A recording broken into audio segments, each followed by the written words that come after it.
tuned for today's episode of Breaking the Biz, an informative podcast where we dive into the world of entertainment by interviewing seasoned professionals who have made their mark in the industry. Gain invaluable insights as they share their personal journeys, offering advice on navigating the dynamic landscape of the entertainment industry. Whether you're an aspiring actor, musician, filmmaker, author, animator, or any creative soul, tune in for expert career guidance, insider tips, and first-hand accounts on breaking into the entertainment industry. Get ready to unlock the secrets behind successful careers and fuel your own passion for the limelight. Please remember to like this video and to subscribe to our channels for more great conversations. Greetings from Breaking the Biz, brought to you by Yes I Can Unity Through Music and Education. I'm William Felber, your navigator through the intriguing universe of the entertainment industry, as revealed by the visionaries and creators who bring it to life. Stay tuned as we delve into diverse insights from the forefront of entertainment, hearing from pioneers, creators, and agents of change. Prepare for a journey filled with tales of innovation, resilience, and the undying quest for artistic brilliance. Welcome to Breaking the Biz podcast with the Yes I Can crew. We've got an amazing guest with us tonight. We have Josh Monroy, who is a two-time Grammy Award-winning producer, engineer, and mixer, signed to Sony Music Publishing. He has an impressive over 35 million streams on Spotify alone for indie artists that he has developed and produced. Josh is a multi-instrumentalist that plays keys, guitars, drums, ready to create a unique sound that defines you. No cookie cutter stuff here. 20 years of experience in the music biz with over 15 platinum and gold records. He has a background in urban, alternative, rock, and pop music, working over there at Studio 10 to give bands and artists an opportunity to sound as good as they deserve to sound. Some of the artists that you have worked with, kind of super impressive artists there. Luda, Justin Bieber, Outkast, Elton John, Travis Barker. I mean, the list goes on. So I want to thank you, Josh, for making time for us tonight. Thanks for having me, guys. My pleasure. So my first question to you, before we get into how you broke into this biz, is when did you fall in love with music yourself? Oh, I mean, some of my earliest memories, honestly, are from music. And I remember my mom's a single mom, and I remember like 2 years old on the couch in our first apartment together. One of my first core memories, is like watching music videos on MTV with my mom, So, but yeah, I mean, I think it started then. And then later on in my life, maybe 10, 11 years old, my dad played me Jimi Hendrix, and he played a song, All Along the Watchtower, and just something hit me. It was like, it was like a chemical response. I'd never felt anything like it before. And it was just like, I could feel the music, like just going and moving through me. And I think right then is like when I knew it was more than just something to listen on the radio, that it can really drive and influence you and, make you feel things. And so, yeah, I kind of like the seed was planted to start, do something in music then. A little Jimi Hendrix riff. I love it. Talk me through in high school. Were you in a band? Obviously, multi-instrumentalist, you kind of do it all. When did you start picking up instruments and how did that all work out? Yeah. So I started playing just soon after that, actually. I think that Hendrix episode led me to my dad was like, "Oh, you like that? Okay, let me get you a guitar," and he was a guitar player. But in high school, I started playing guitar maybe 12, 13, something like that. Wasn't ever super good until later on in life, and there's plenty other better guitar players than me, but yeah, in high school, I played in bands and just like really, really crappy bands, in the 90s. There was just, if you could play a couple of chords in high school, you were in a band with somebody. But yeah, nothing ever went anywhere with those bands. But I just knew that, that's what I wanted to do. So I had a feeling, and I actually discovered Full Sail through just like talking to some high school band buddies. And so, yeah, that's kind of how I initially started the journey. Okay, talk me through that journey with going to Full Sail. So you graduate high school and then you embark on Full Sail. Give our audience just a little background on what Full Sail is. Yeah, so Full Sail is a music production music production university. They do a lot of things now, film and game design and all kinds of stuff like that. It's kind of like an entertainment university. It's really cool. You should check it out. It's on the expensive side, and it was when I went as well. But I got some loans, and I knew, like, right out of high school, I knew that's what I wanted to do. And I was actually like a straight A student in high school. I was kind of a nerd and really enjoyed learning and went on like academic trips and my junior and sophomore years. And I was actually going to go into the medical field originally. And I had a scholarship to a place called Berry College in North Georgia, which is a big, like, pre-med kind of place. And I mean, I had my whole future lined up, or I should say my granddad and my mom had my whole future lined up, and they thought that's what I was going to do. And I went and I loved it, but something just told me, like, this, you need to do what you love, and I come from a, not a poor family, I would say, but I mean, we were definitely of humble means. Like, we were penny pinchers. My mom was, like I said, single mom and stuff, so she worked her butt off. But we just made it happen, and it's like with any dream, there was no such thing as YouTube back then, so there wasn't the options that you have today to learn or to do something like this where I could join and talk to someone. So these types of things are very important to me, and like, I guess, telling my story, it's nothing, I guess it's special, it's just a series of a lot of hard work and being lucky in the right place at the right time, but knowing what I was doing. And that's kind of how I found Full Sail as well, on a painting job with a buddy that I used to play guitar with. And it was just like, oh, you should go to Full Sail, man. Check out. I was like, what is that? That's the weirdest name of a school. And he explained it, and I started looking into it, and that was it. My mom and I drove down. It's in Orlando, Florida. And we drove down I'm from Georgia originally. And we toured the place, and it was just like, whoa, you're in a recording studio for, like, this is awesome, as a class. So it was a dream come true. But there's so many other routes you can take these days. But yeah, that was the route I took, and it led me to where I am. So, and there's no complaints here. And I love it how you mentioned, initially, sometimes people like to pre-plan out your life, like going in that medical field.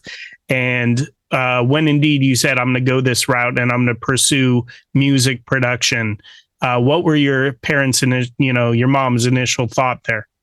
My mom supported me. My mom supported me wholeheartedly. She was like, we had a very special, close bond. Her being a single mom, she had me very young, and and so we were just super close. My granddad was pissed because it was kind of like the first person to go to college, and all my family's military people, and you go to the Army because they didn't have any other, what else are they going to do or whatever. So they would go in the Army and go in the Marines, something like that. But my granddad was really upset with me. He actually didn't talk to me for almost 6 months. And he was like my dad, and so that was my mom's father. We were super close. And it wasn't until I won a Grammy, my first Grammy, and during Ludacris's acceptance speech when we won Rap Album of the Year, he thanked me on live TV, and my granddad was watching it, and not until, and that was, maybe 5 or 6 years after I had graduated and been in the music business. That's when he was like, all right, I think you made the right decision. A Grammy is definitely one to go, okay, you're in the right place. You're doing it. So let's talk Full Sail. So in Full Sail, you study music production. At that time, are you playing drums, bass, all of the other instruments, or initially just still guitar? Yeah. Oh yeah. So yeah, when I was there, I was more of a drummer then. I just really picked it up and loved it. I had a couple of guitars that, I've always fiddled around on guitar or whatever. But I was studying audio engineering, and wasn't really like much of a beat maker or a producer or anything like that then. just making really crappy music still and just learning the ropes. And that's where I focused on. I didn't know what my path would be. I didn't know I was going to be a producer.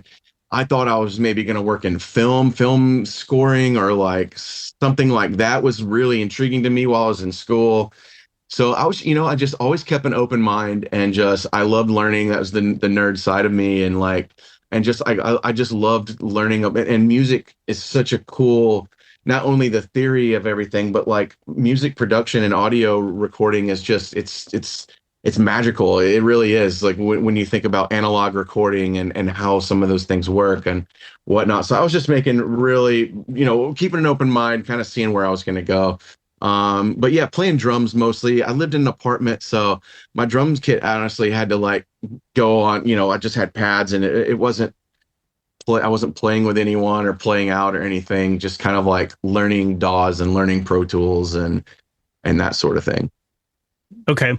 So what's kind of cool is also when you went to this university, Full Sail, you didn't go there going, I'm going to be a Grammy Award winning producer. You kind of went there with the mindset of, there's plenty of things for me to learn, plenty of different avenues for me to go into once I learn this trade, which, it's very important to know sometimes exactly what you want to do. And then there's other times you have to have that career exploration and figure it out.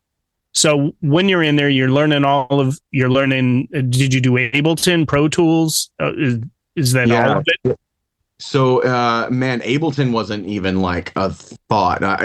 You're talking 2000. I'm old, man. I'm 41. So, this was 2001. I was in Full Sail. So there was no such thing as Ableton that I know of. Maybe there was some older, but yeah, they taught us actually Cubase, and and it was just like MIDI wasn't where it is now. It was very like, I mean, people were using MIDI, don't get me wrong, but I mean, like inside of a program like Ableton or Logic or Fruity Loops, FL Studio, like what it's capable of doing now, it wasn't thought of that way until like 2008, really. I remember being in the studio with Ludacris, and we had this like really famous production duo called Dre and Vidal. And they made hits for everyone in the mid 2000s, late 2000s, in the hip hop and R&B world. But it was a partnership. It was two guys, and I remember one of them was an analog guy, and this was we're setting up an MPC, we're connecting physical MIDI cables to different synthesizers that we rented, and I'm talking hardware synthesizers, no plugins here, and we're getting making all of the machines talk to each other through MIDI code and MIDI messages. The other guy comes busting in the studio, man. We've been setting up for like 2 hours or something like that. And he's like, man, I already made 3-4 beats, and he's in there. And we're like, how?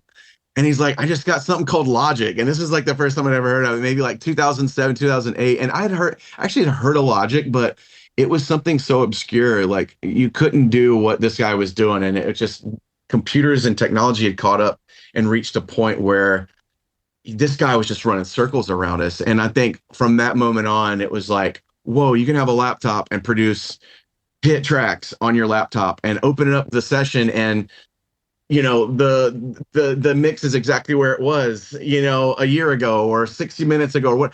Whereas on the analog hardware stuff, I mean, man, you're writing all these settings down, and you're not talking about LCD touchscreens like you have nowadays. You're talking about really crappy, LCD, like I don't even know what it was. I guess it was an LCD screen, but not, it looked like a digital watch, kind of like from the 80s. It was terrible.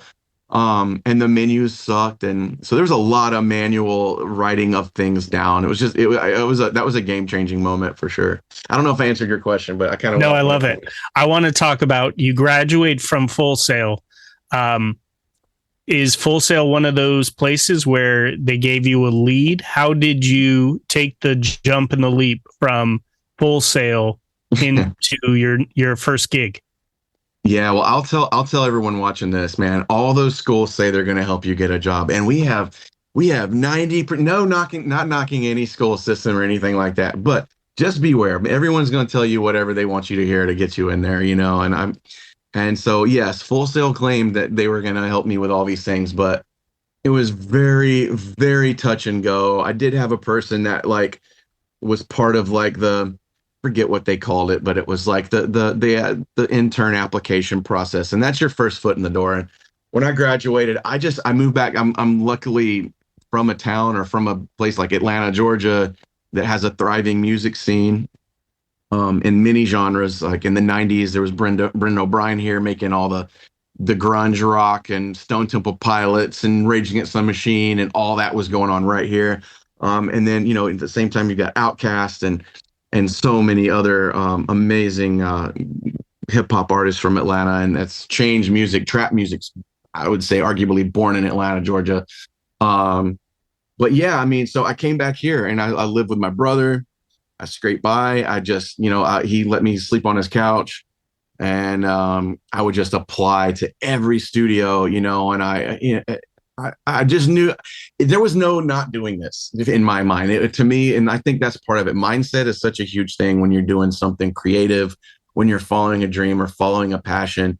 It's so much about, no one can tell me that I can't do this. Like, if you make up your mind to do something, I promise you, if you stay at it long enough, it will happen, and I think for me, it happened pretty quickly. I got a call call back. I went, I got a good feeling with the people. It was at a place called Tree Sound Studios. It's still a big studio here in Atlanta. It's still up and running. A lot of studios closed in the early or like late 2000s, early 2010s, because of the laptop. And then, home studios boomed and big commercial studios got hit really hard. But Trees survived. They're huge. You can look them up. Tree Sound Studios. I got an internship there, 2002, and about 2004, I was leaving and going to work directly for Ludacris. So about a year and a half, because I didn't start in 2002. I didn't start until like October, so it's most of the year. So talk me through the introduction, how you met Ludacris and how that happened. Yeah, so that's another way. It's just a time and a place thing, man. It's funny how life works out sometimes, and it sounds kind of corny, but sometimes I've heard before. I don't know how much I believe it, but I've heard there's no such thing as a good experience or a bad experience. It's only what you take out of it. And at the moment, what I mean by that is, at the moment I was broke. I couldn't afford gas to even drive home. Interning at a recording studio, depending on what state you're in, like California, they have to pay you, but in Atlanta, they do not. And I was broke, man. I couldn't hardly put gas in my car.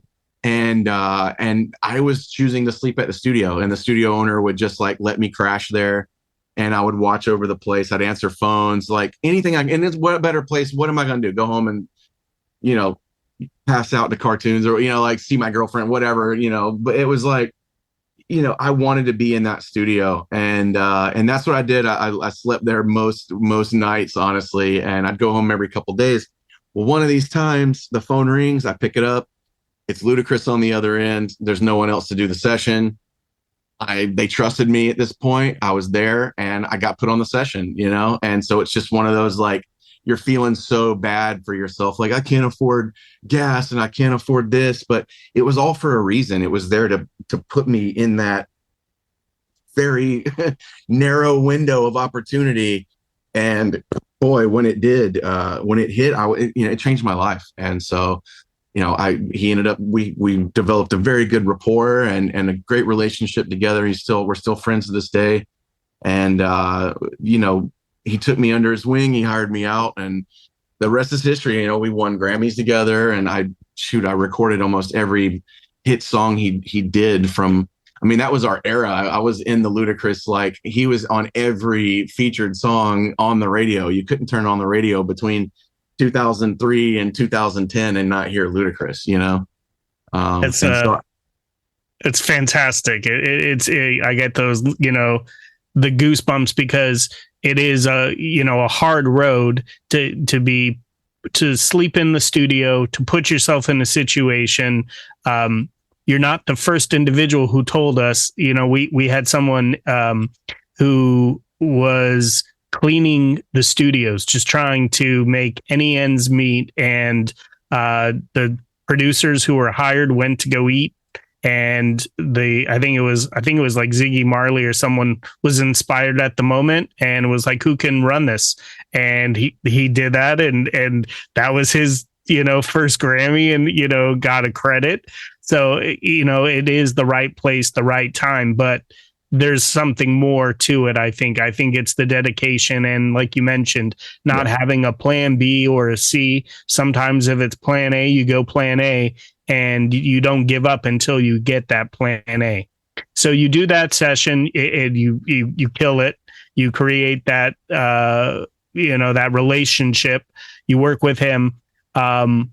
Did he take you on, when an artist at that level, do they just go from studio to studio and they bring in their own team? Is that how it works?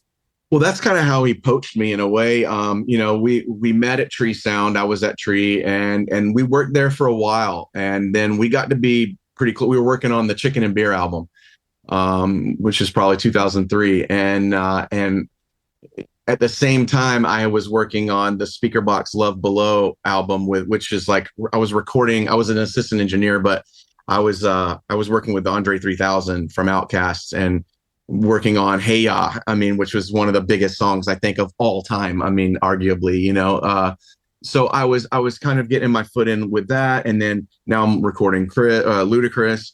And we worked together for a while, for a few months at Tree Sound, maybe 6 months or so, as he's finishing up the album. And he was working he was kind of bouncing around different places in Atlanta. If he's in LA, he's going to go to some studio in LA.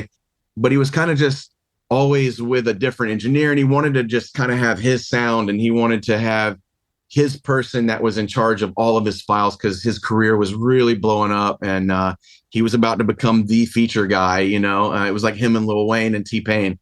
And and it was just at that moment he needed a person, and we had that rapport, and he was building a studio. So he invited me to his house. He threw a party, and he invited me to his house and was like, hey man, come to the house, come hang out, outside of work. And then, I'm also building a studio. Why don't you come check it out and let me know what you think or whatever. So I did that. And it was just like surreal. I thought I was in a movie, I'm just like, I'm in Ludacris's house at a party. This is crazy, and I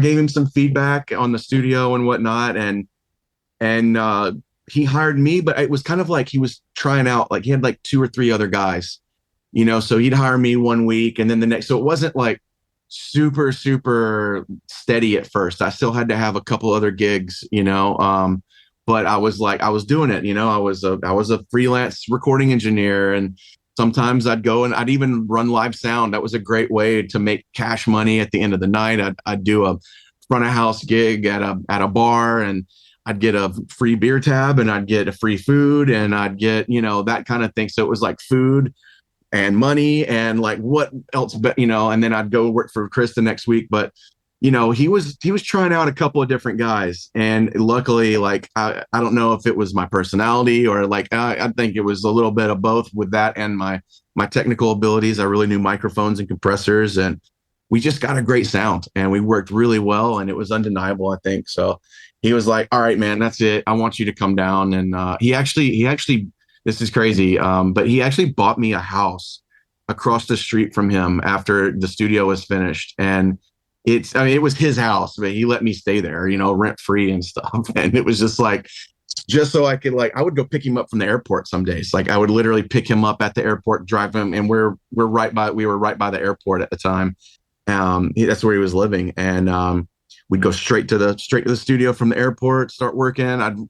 From that point, it was just like, then I'm flying with him here and flying with him there. And just, then it wasn't really, he liked working at his place. And if we had to be on the road recording, then we would. But he really built his place, and it was comfortable to him, and it was his booth and his mic and his gear, and that's where he preferred to record.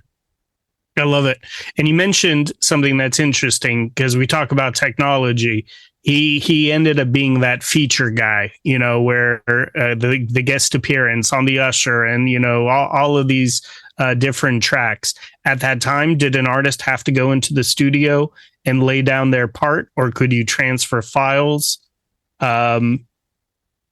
Yeah, that's a good question, man. It was hard to transfer files. It really was. I mean, it took the internet speeds just were not there. I mean, it's like I'm a dinosaur. I feel so old when I start talking about some of this stuff, man. But I'm right there with you, so you don't feel like a dinosaur. I mean, I literally burned DVDs of data. So like then we would start using DVD Rs. So you would actually be able to write to a DVD. You kind of consider DVDs as just only a movie or something, but it's just a file format really, or in a medium. But yeah, so we would use a DVD R, which was allow us to record onto the DVD, and that would get us like, I think it was like 4 gigs or something like that. It was still so small, but yeah, I would have to burn a DVD disc and mail that sucker to another place. That was for years and years. And before the DVDs got big, I mean, I used to have to split up sessions onto 4 CDs, man. CDRs were just like the bane of my existence, and when I was at Tree Sound, because yeah, your FedEx would come every day to pick up session files and shipped all over the world, to different clients around the world. And sometimes one session would be 4 or 6 CDs. And it was like so tedious remembering because you'd have to split the session up, and God forbid you missed a file or something, and now it's gone all the way across to London or Miami or LA or whatever. And now they're missing a file and your name's on it. That's not good. I love it. So you win a Grammy with Ludacris. At the same time, you mentioned working on Hey Ya with Andre, 2000, which I agree with you. What a huge song. Yeah. Is that the other Grammy win? Yeah. That was the first Grammy. I was just an assistant engineer, but I did so much there. I mean, we, recording and setting up and doing so much, and just to be a part of that project was awesome. And it was a 3-month long project, and I got to know Andre pretty well as well. And he was a really cool guy. Just awe-inspiring, really. So creative and so cool, and just being a part of that and working on, I mean, my favorite songs on the album are the ones I worked on. And it's like, it's not even because I worked on them. It's just, we worked on the best songs. I don't know. We did Hey Ya, we did Prototype, which that guitar part's iconic, I think. And we did She Lives in My Lap, Happy Valentine's Day.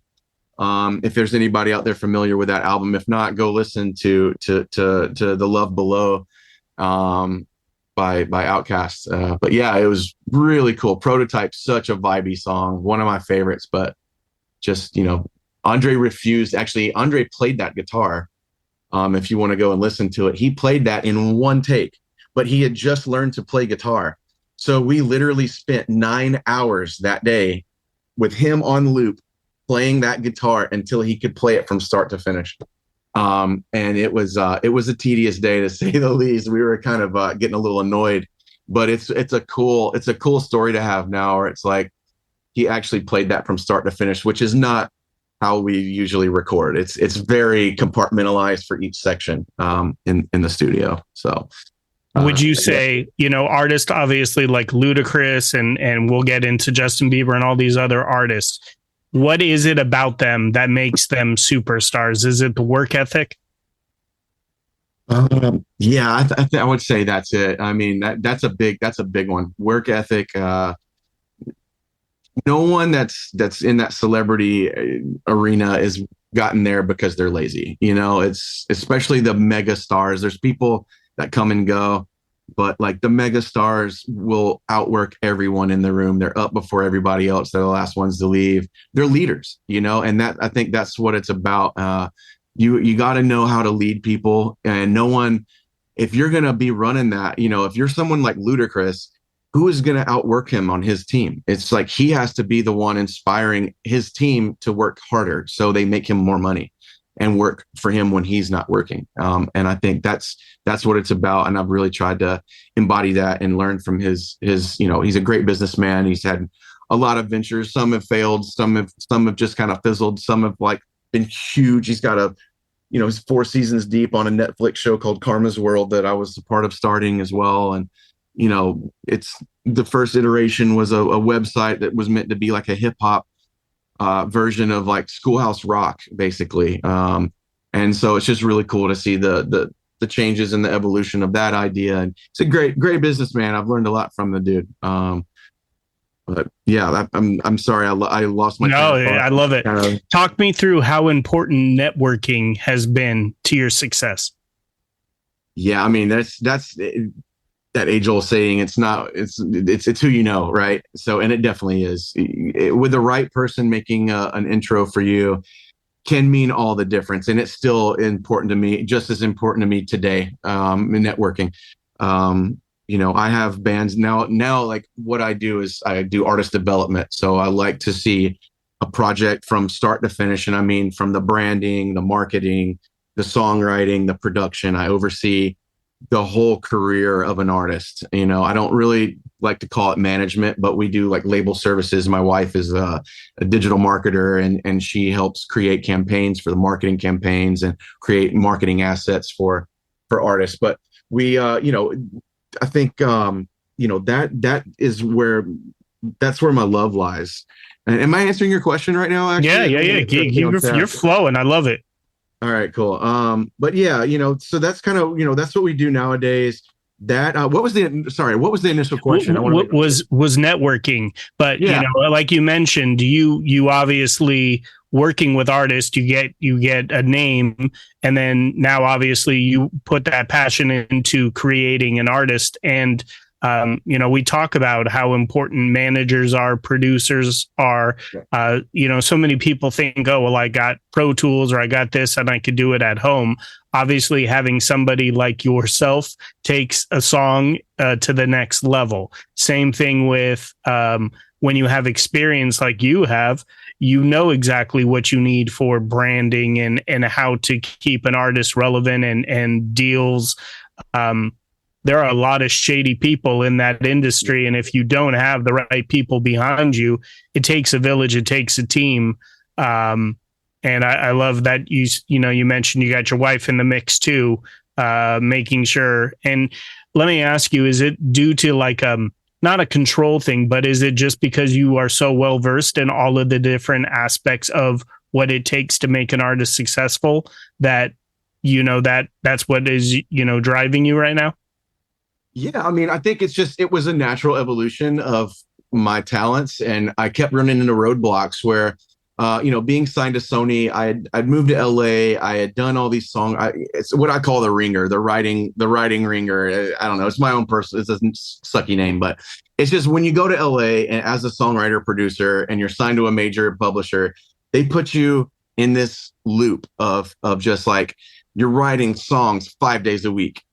Every day you're writing songs with a new artist, a new writer, and it's just a carousel or a revolving door, or whatever analogy you want, of the new writer, the new artist, the new guy from London, the new chick from Australia. And I just got burnt out, but what it did for me was like really sharpen my skills, and it made me be able to create a song on the fly, in the dark, no eyes closed, upside down, like any way you can do it. I've made a song, and I've produced records and written records. And I think LA is you want to be a great songwriter and you want to be a great producer, you got to go to LA, in my opinion, at least for a time, if you want to be in that mix. And I did that. And what I started doing is I just met a lot of really great artists there. And I just kind of started falling in love with artist development, because labels don't do that anymore. That used to be a whole division of record labels that is just not there anymore, and they outsource that to TikTok now, to Instagram, to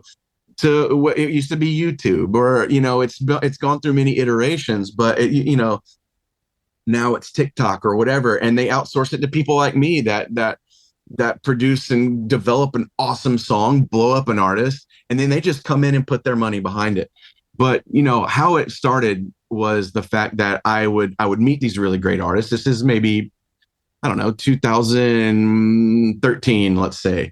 And I'd meet a really dope artist in LA, and I'd be like, okay, let's do a project. And I, super passionate about it. Maybe, I would even do projects where I didn't get paid still, at that point in my career. Like if it was awesome and they didn't have a lot of money, I would just be like, cool, make me a partner. we're 50-50 on the songs now, and you don't have to pay me at all, and they've paid off really well. And sometimes they never did anything, but the ones that have paid off really well. And I just, started hitting these walls where I would be so passionate about a project, but just no clue how to. I'd give it to my publisher at Sony, and they'd be like, "Oh, this is really cool. Okay, well, can you do something?" Well, no, we're not a distributor. We're not, like, we can maybe place it on a television show if the opportunity comes up. But besides that, fingers crossed. And so I just started meeting people that worked at Spotify, that were managers, that were booking agents, that were photographers, music video directors. And I think it's just like expanding and becoming a person that could kind of I'm a big picture kind of person anyway. Like, I'm a planner, I'm very organized, I'm very thorough. So like, project management is essentially what it is, and it's just like, I can go micro with, like, I can write the song, I can help with the lyrics, I can, produce the record, whether it's rock or it's hip hop, whatever. Then I can also, like, bring in this awesome guitar. With 20 years in the game, it's just like, I got somebody for everything is really what it is. So I've just met enough people in my life and I do good business. I pay people what they should be paid. I don't screw people over. You couldn't find anyone that would say I've never made them money. If they've worked with me, I'm gonna get you paid. I'm gonna make you money. So I've always tried to do right by people and be a good person first and foremost. Treat people how I want to be treated. But yeah, man. Now at this point, I'm kind of like playing. Like, I just want to. It's for fun. I mean, I still got to pay my rent. Don't get me wrong, or I'm paying my house note now. But it's different. I really search for the unique in people, and even people that are maybe below me. If I think, like, so to speak, like, I don't think like that, but I'm just saying, like, below where I'm at. It's like, I think that, like, I can bring something and help everyone, and things like this as well. It's just like, it's important, I think, as creatives, that we help each other and give our experience and stuff like that. But yeah, I think I answered the question, but yeah, man. You did. And you answered the other one too, because I think that is a great example of networking in its finest. You're meeting people naturally. It's organic. You mentioned you've got that Rolodex where you could call someone for anything or anything. One of the things, and I totally agree with you. I love the fact that you're giving back and passing along the knowledge to the next generation of creatives. And on that note, you're obviously giving mentorship here. I think every piece of knowledge that you're dropping is an important piece to understand to be successful. Did you have a mentor other than Full Sail? Is there someone else that comes to mind when I say mentor? Yeah, no, for sure. That's a great question. Yeah, Full Sail definitely was not a mentor in any way, and no one there was. I just, but I know what you mean. But yeah, there was a couple people. One's huge now. I worked under Rick Beato. I don't know if anyone's familiar with him, but he is enormous. He has millions and millions of subscribers on YouTube. Very successful on Instagram and all that stuff. But he does interviews, and check him out, Rick Beato, Beato. He worked at Tree Sound. He was a producer. He was in a band, Billionaire maybe, or something like that. I think they were called in the late 2000s. But he became a producer, and he taught me how to record drums, and he really, like, showed me how, like, what preamps to use and why he used them, and it was really, really awesome watching him. And also another one of his underlings was this guy named Billy Hume, and they're all out of Atlanta. They're all Atlanta natives here. Billy Hume was his engineer, and I ended up working for Billy when I left Tree Sound, and in that little in between phase of like not being full time with Luda yet, and I still needed some extra work and stuff. Billy gave me a room at he had a house. I think he called it the house, the studio. And it was like a 3-story house. His studio was in the basement. The middle floor was like the lounge with like a B room, and then the upstairs rooms were a vocal booth and another little Studio C kind of thing with just like a small computer microphone setup, for like hip hop vocals and stuff like that. But Billy was a great guy, man. Nothing but beautiful things to say about him. I still set up my mixes as Billy taught me to do. I still teach that. I do some mentorship in Atlanta as well, and in LA as well. We had a mentorship program. And yeah, man. So I still teach their setups the same way. I still teach how Rick taught me to do drums the same way. David Bottrell as well. These are all like more so, and Ludacris, man. Ludacris was definitely a mentor, but on a different side. Like he kind of taught me about like being more business. Weirdly enough, like he taught me a lot about how to maneuver and be a good businessman. And I think Chris's honesty and his his character, I don't think anyone can really again find anything bad to say about that man. Like he only helps his community. He only does great things for the people around him, and I think he's a stand-up guy, But yeah, I've been fortunate with that, and I don't know if it's luck or it's just the way that the world works, where being on the same wavelength as people, just you get what you put out. We'll just put it like that for everybody that's listening. Put out good vibes and be a good person, do the right thing, even when it's hard. You do it, and it's going to come back to you. So tenfold, whatever you want to say, it's going to come back to you in a big way. Love it. Is there a mantra that you live by daily? A mantra? Not really, man.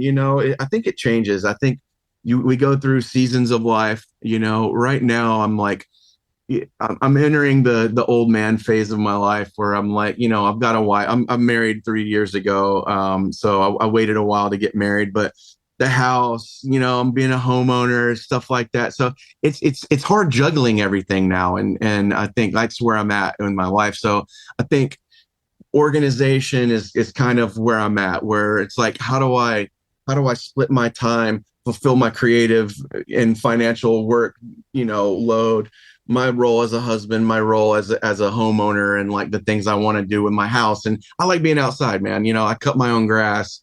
I like to cook. There's things like that kind of keep me sane. But as a mantra, I just think, do good, be good. I guess that would be it.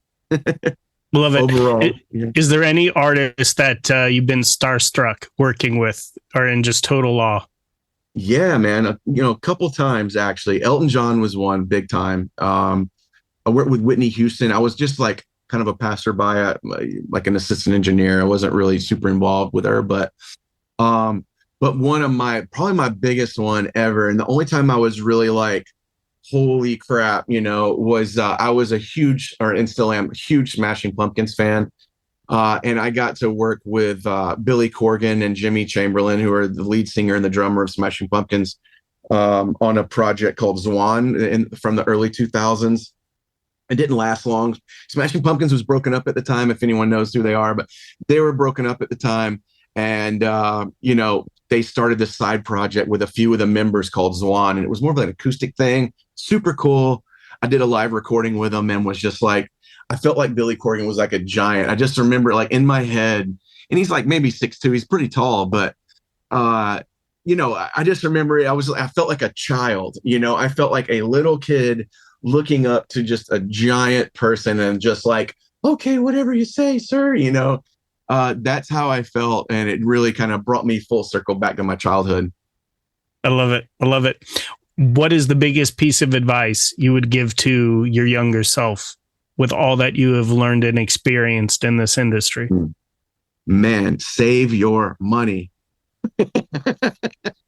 That would be it. Save your money, invest your money. Don't blow your money. I had so many opportunities to have just like probably what would be financial freedom at this point in my life that I screwed up for myself. And I'm right where I'm meant to be. The lessons are learned. Hindsight's 20/20, whatever you want to say. But like, dang, man, like, yeah, I had some financial moments where I had some windfalls of cash. Like signing to Sony would be one of them, where it was like, I'm a poor boy from Georgia, man, and I got a $75,000 check, dude. Like, I'm out in the streets. I'm taking the girls out, like we're doing things and buying friends dinners and just stupid stuff where it was fun, yes, but man, it's just, if I would have bought a duplex, bought a second house, like I could have been so far ahead. So yeah, definitely save your money, guys. Learn the tax code.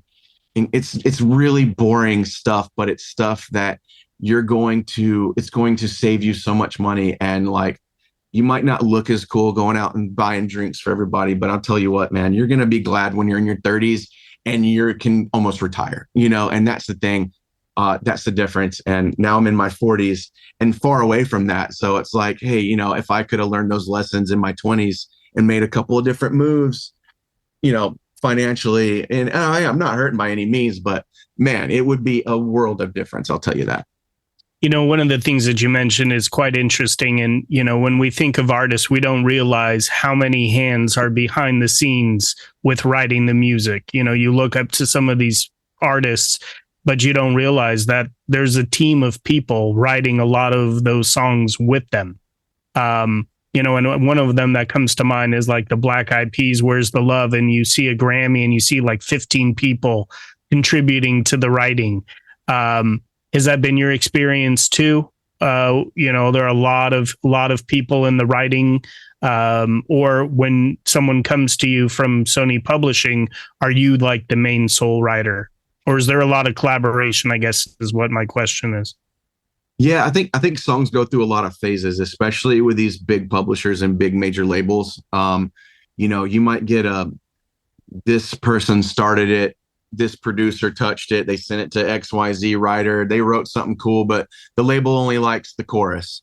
So then they take the chorus and then they send it to somebody else and, hey, can you write this? And can you write, so yeah, that's definitely the case. And that's kind of how there ends up being 12 people on a song that should take 4 people at most, and it's just because the label wants to let all these major people touch it. And then, and by the end of the day, it's like, what does this person write? 1 lyric, 2 lyric, and that's honestly what it ends up coming down to. Everyone has these tiny slivers of publishing.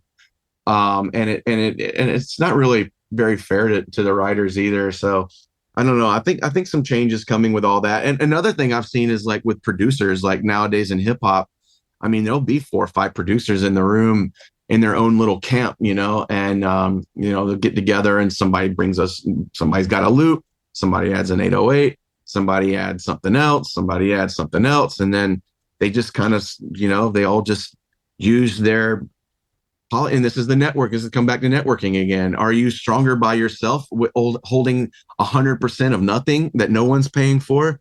Or are you going to go and take 10% of something where you're with 3-4 other guys or, girls, whatever. And you might only get but this person over here has got to connect to this XYZ artist or this A&R at this record label. So it's kind of like, I say, when you're starting out, you take everything. You say yes to everything. And you don't have to say yes a second time, but the first time you say yes to every session you possibly can, because you never know who someone's going to end up being. You stay humble and like that person that's sitting on the couch that only said 2 words that whole time, in 5 years might be the biggest producer, writer, A&R at a record label, whatever. You never know who they're going to end up being. So I always treated everybody with respect, showed up, said yes to a lot of different stuff. And, sometimes it sucked, and you just can't wait to get out of there. But sometimes it was life-changing. So yeah, man. I love that advice. And I'm so glad you mentioned it. What is the biggest door that opened from a yes, you saying yes to something? Yeah, I think, I was able to, I think it's about opportunity, man, like recognizing, so everyone wants money, and money can't be the focus of why we're doing this. Everybody's got to make money. Everybody's got to pay their rent and put food on the table. Absolutely. But I think when you start thinking outside of just monetary value, experience is a form of payment. It really can be. if you choose to think of it that way, and it has to suit you, the person receiving that. But yeah, experience can be, but I think the biggest thing that comes to mind to answer your question before I go off on a tangent, I think it's someone offered me a gig. It was this R&B artist, Tank. Very, people know who he is if you're in R&B and stuff like that. He's like, man, come be my engineer. And this is after I moved to LA, and I was like, I don't do that anymore. Like I'm here writing, I'm producing, I'm signed to Sony now, da da da. He knew me from my Ludacris days. I was like, but here's an opportunity in my head. I'm like, wait, I'm not going to say no completely to this. But what I said was, look, I needed a studio at the time. So I said, look, how about this? I'll find your engineer. I'll hire him. I'll do all the work on that. Make sure the studio's good. Let me use the studio on off time while I'm trying to find a studio. I'll find you an engineer. Yada. And then boom, before you know it, I was managing a studio. It turned into a whole studio management position. He ended up owning 2 studios side by side. I got my own studio out of it, for a hugely discounted rate. I was paying, 50% of what the studio was worth. And I was right next door and started a whole business where in LA I was managing engineers. So, from that we started engineering for Jamie Foxx, became one of our clients. Personal engineer. So it was just like setting up personal engineers for, A-list clients. And just by having some foresight to say, you know what, there's an opportunity here. You don't want to just close the door on yourself. You know what I mean? Even if you don't want it. So, I think there's, saying yes is also means kind of saying no sometimes, I guess. But it's like you can kind of like, you can maneuver. And in this business, again, networking, respect of like, they knew I was going to find somebody based on my reputation. They knew that person was going to be great, and they trusted me. So I love it. Perfect example. All right, last 5 minutes. I'm going to open it up to students' questions. Logan, go ahead. How's it going? So first of all, I just want to say I appreciate your work. I appreciate what you do. Sorry, my camera's not on right now because I'm sick and I'm a mess. But good, I'm also a drummer as well. I've been playing drums for about I'd say like 16 years now. And I actually recently just got back from a tour with an artist named Palfu. And right before that, I recently played with Steve Lukather, the guitar player from Toto. So okay. I just want to ask you, like for a guy like you, when you go about like looking for people to work with, is it more impressive like to show you like what's on my Instagram, or would it be more impressive to like send hypothetically like a reel of like everything that I've done so far to like potentially show what I could do for a person like you?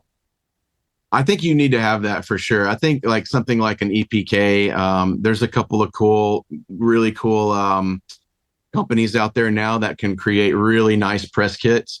But I think as a gigging musician, you got to have that, have your highlight reel, have your videos of you playing live, have, songs that you played on in the studio, that you were the drummer on, all that stuff. I think that's important. Instagram is cool for, I think, a certain group of clientele and for clout, but I mean, you can get you a lot of work for sure. If you're like a content creator. I don't really do a lot of content creation. My books are so full just trying to keep up with my clients where I'm not going to take the time out and set up a camera and like do that. But I do try to incorporate some of it. But I think for somebody like yourself, yeah, man, I think you need both. Have your live videos of you, playing and showing different stuff. And then also have your professional reel for people like me where I'm going to want to see what you've done on stage, what your stage presence is like. It's going to go a bit deeper than just Instagram for me, Gotcha. I appreciate it. Thank you so much. Yeah, man. Good stuff. Hit me up. Maybe we can work together sometime. Amen. Absolutely. I'll be the connector. I want to ask, what is the most exciting project you're working on right now, or an artist that you're developing? Yeah, I do have a really cool band that I'm really excited about developing here from Atlanta. They're called Frigga 5, Frigga 5, FIVE. They're a group of young kids out of Atlanta. They're like, it's kind of like Deftones meets like Incubus. something like that. We've released 3 singles this year. It's just been back to back releases since the first of the year. And we're doing really well, man. We just performed to a sold out show here at the Masquerade in Atlanta, 625 people. I mean, these kids have just released their first couple of songs, but they're getting a great response. And we've got like, I think almost 9,000 followers on Spotify off of 3 releases. We've already been featured on a couple of Spotify editorial playlists as well, where most of those followers came from. So yeah, we've got a new song out right now called Hello, but definitely if you're into like rock stuff like Deftones, Rage Against the Machine, Incubus, and that 90s kind of revival stuff, it's very cool. I think you'll dig it. You had me at Incubus and Deftones, so yeah, man. Yeah, you'll pick it up. I'm the dinosaur with you, so I'm with that. I was just reminiscing about having to pass out flyers at shows. These guys talk about MySpace and YouTube and all these things. And I'm like, you don't understand. You had to go to the same club you were going to play at the week prior and try post flyers and be like, we sound like, and the hustle was totally different. Daniel Parra. It's so funny these days. Like it's awesome because the music I grew up with in high school is now very popular again. And this like late 90s, early 2000s sound is like very prominent even in pop music. But it's so funny, like some of the clients I have is like, oh, are you familiar with it? And they'll say like Seven Dust or something like that. I'm like, dude, yeah, I've got Seven Dust on CD in my attic, So it's just kind of funny, and Smashing Pumpkins has been a big influence for Frigga 5 as well. And me and the lead singer will sit down sometimes and he's like, oh man, this song and it's stuff like I grew up with. I'm like, dude, I've been listening to this song for longer than you've been alive, Caleb, It's funny. So I love it. Definitely getting up there now. And I want to wish you just continued success, keep grinding. And we will be checking out the bands you're working with, especially the one you just mentioned. Awesome, man. Yeah. Check me out. I post stuff about my artists all the time. So that's pretty much all I do now is just like find really dope artists that I think are just got something special, and and I just put my time into them, and that's just my love. Like I could I still work with Sony. I'm still signed to Sony. I have writing sessions with them. I have some dates set up in April and I did some in February, but it's just not my focus anymore. And it's just, I find my quality of life is I'm happier. I feel more fulfilled when I'm helping someone that maybe, a lot of people haven't heard of, but my goal is to actually to lift them up and get the eyes on them and use my network, as you said, because a lot of this, I'll end here. You have to know when to play. It's like playing poker, man. This business and a lot of life is like, you got to hold your cards until that right time, because if you show it too soon, it's just going to fall apart, and so even with these development projects, I might be super excited, like 10,000 followers in a couple of months is awesome, but it's just not big enough to take to some of my other counterparts and some of the other people in the business that can just go and take it anywhere we want to go. It's just, I have to create that. And then this is kind of what the last thing I want to say is like, you have to be outworking and have that vision and create that business for that major label to come in and put money behind it. Because think of yourself as a startup. No one's going to come in and give you $1 million when they don't know if the product even works, So it's like, you have to show the world or the record labels or whatever you want to say that the product works. And that's the trick with artist development. You got to show that there's a market for it. And, or not even just artist development, being an artist, being a producer, doing those things is something to think about. So yeah, I'll leave you guys with that, and hold your cards until the story's big enough so that it's undeniable, and then that's when you're going to get the really big payoff. So absolutely Priceless information right there. I mean, that's it. And that goes for your, the individuals in here that want to make the movie, that want to create the video game, that want to do the sound. Is like, the bottom line is you got to have a reason for a record label, a movie studio, whatever it is, to come behind you and fund it. So yeah, and you got to make 10, really crappy movies or really bad tracks or whatever it is you're doing. You got to do it badly a number of times so you can get better. Failure, it only leads to success. Failure is good as long as you're learning from it. So like, you know, if I showed you guys the first things I produced, you would laugh, you know, and I would laugh with you. But, you know, I kept at it, and now I can, like, you know, it's easy. So yes, absolutely. Josh, I could talk to you all night. I'm going to reach out to you offline. I really do appreciate it. Wealth of knowledge, continued success, and thank you again.